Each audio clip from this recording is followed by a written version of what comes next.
Hi everybody, it's Chloe of Thistle and Verse, and today I'm going to be doing the New Year's book tag. The original tag for this video is created by Bookables, and I'm just going to get into the questions real quick. For those who don't know, I use my New Year's book videos to also reflect on how things went for last year, so there'll be a little of that in this as well. So the first question, how many books are you planning to read in 2023? For that, I would check out my Ringing in the New Year's book tag video. That tag was created by Ray of Bookmark Chronicles. I kind of already answered it there. Next question is, name 5 books that you didn't get to this year but want to make a priority in 2023. Again, Ringing in the New Year book tag.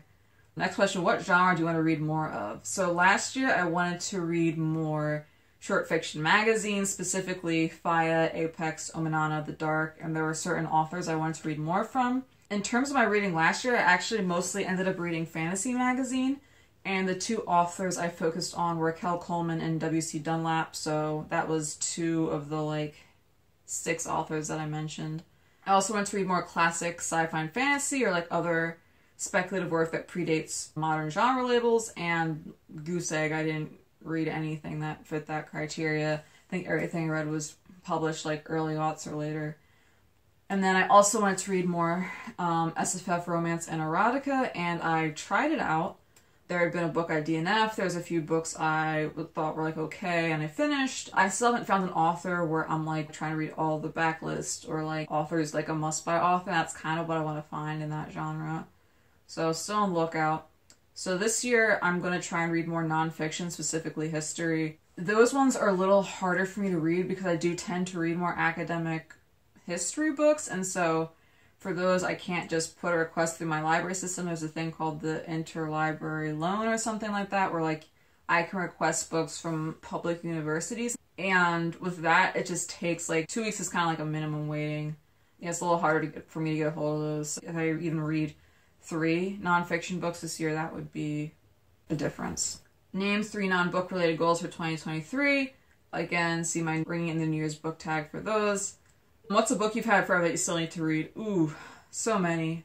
I'm not going to list them because I haven't made much headway in terms of actually reading books from my bought pile, but hopefully I'll make progress on that this year.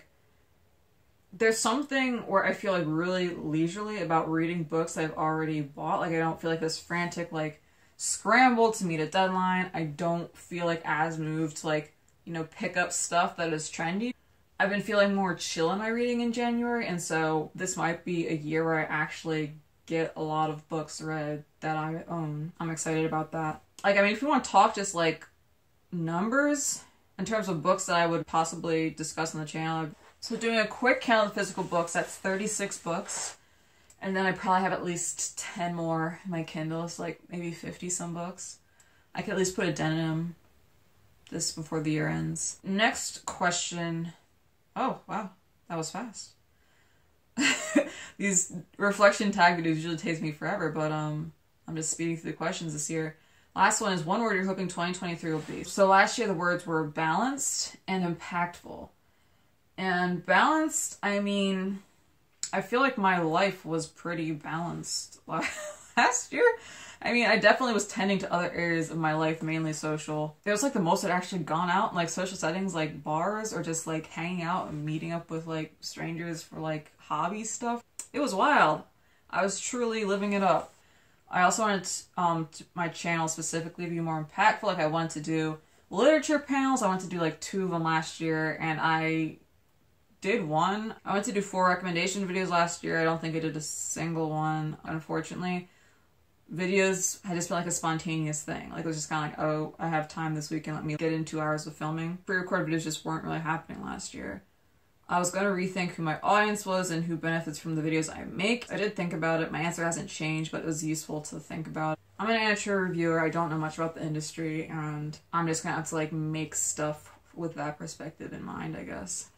So the words for this year are intentional and intuitive. And intentional and intuitive being that alright, I have limited time and energy.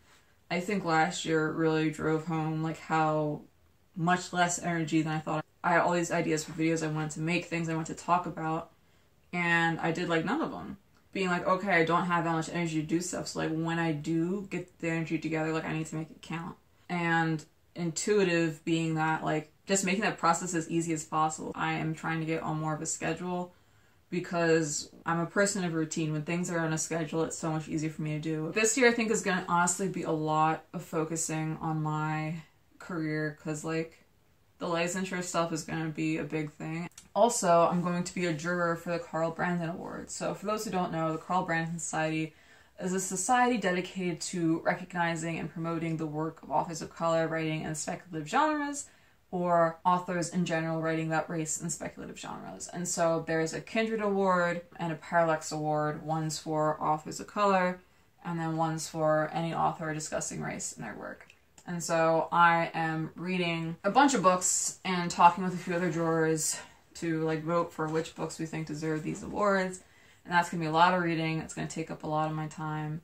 And the Carl Brandon Society is cool. I would recommend you check out their website. I've really enjoyed the books they've highlighted, the stories they've highlighted. I remember last year, Doll Seed by, I think it's Michelle Berger, won. It was a short fiction story about, if anyone remembers the dolls, and there was, like, civil rights experiments in the US where it was kind of like, how did children react to white dolls versus black dolls? It basically follows, like, the life of a black doll who's using these experiments. It's like a world where dolls are alive. And I love that short. So happy to see it get an award last year, and so I was honored that I was offered a chance to be a juror this year, and so I'm very excited. But again, it's going to be a lot of reading, so, like, again, intentional, intuitive. Just licensure and Carl Brandon Awards, those are two pretty big commitments this year. And so things are going to have to shift. I'm going to have to be really structured if I want to stay on top of the channel, and I might not be posting as frequently as I'd like. And that's okay.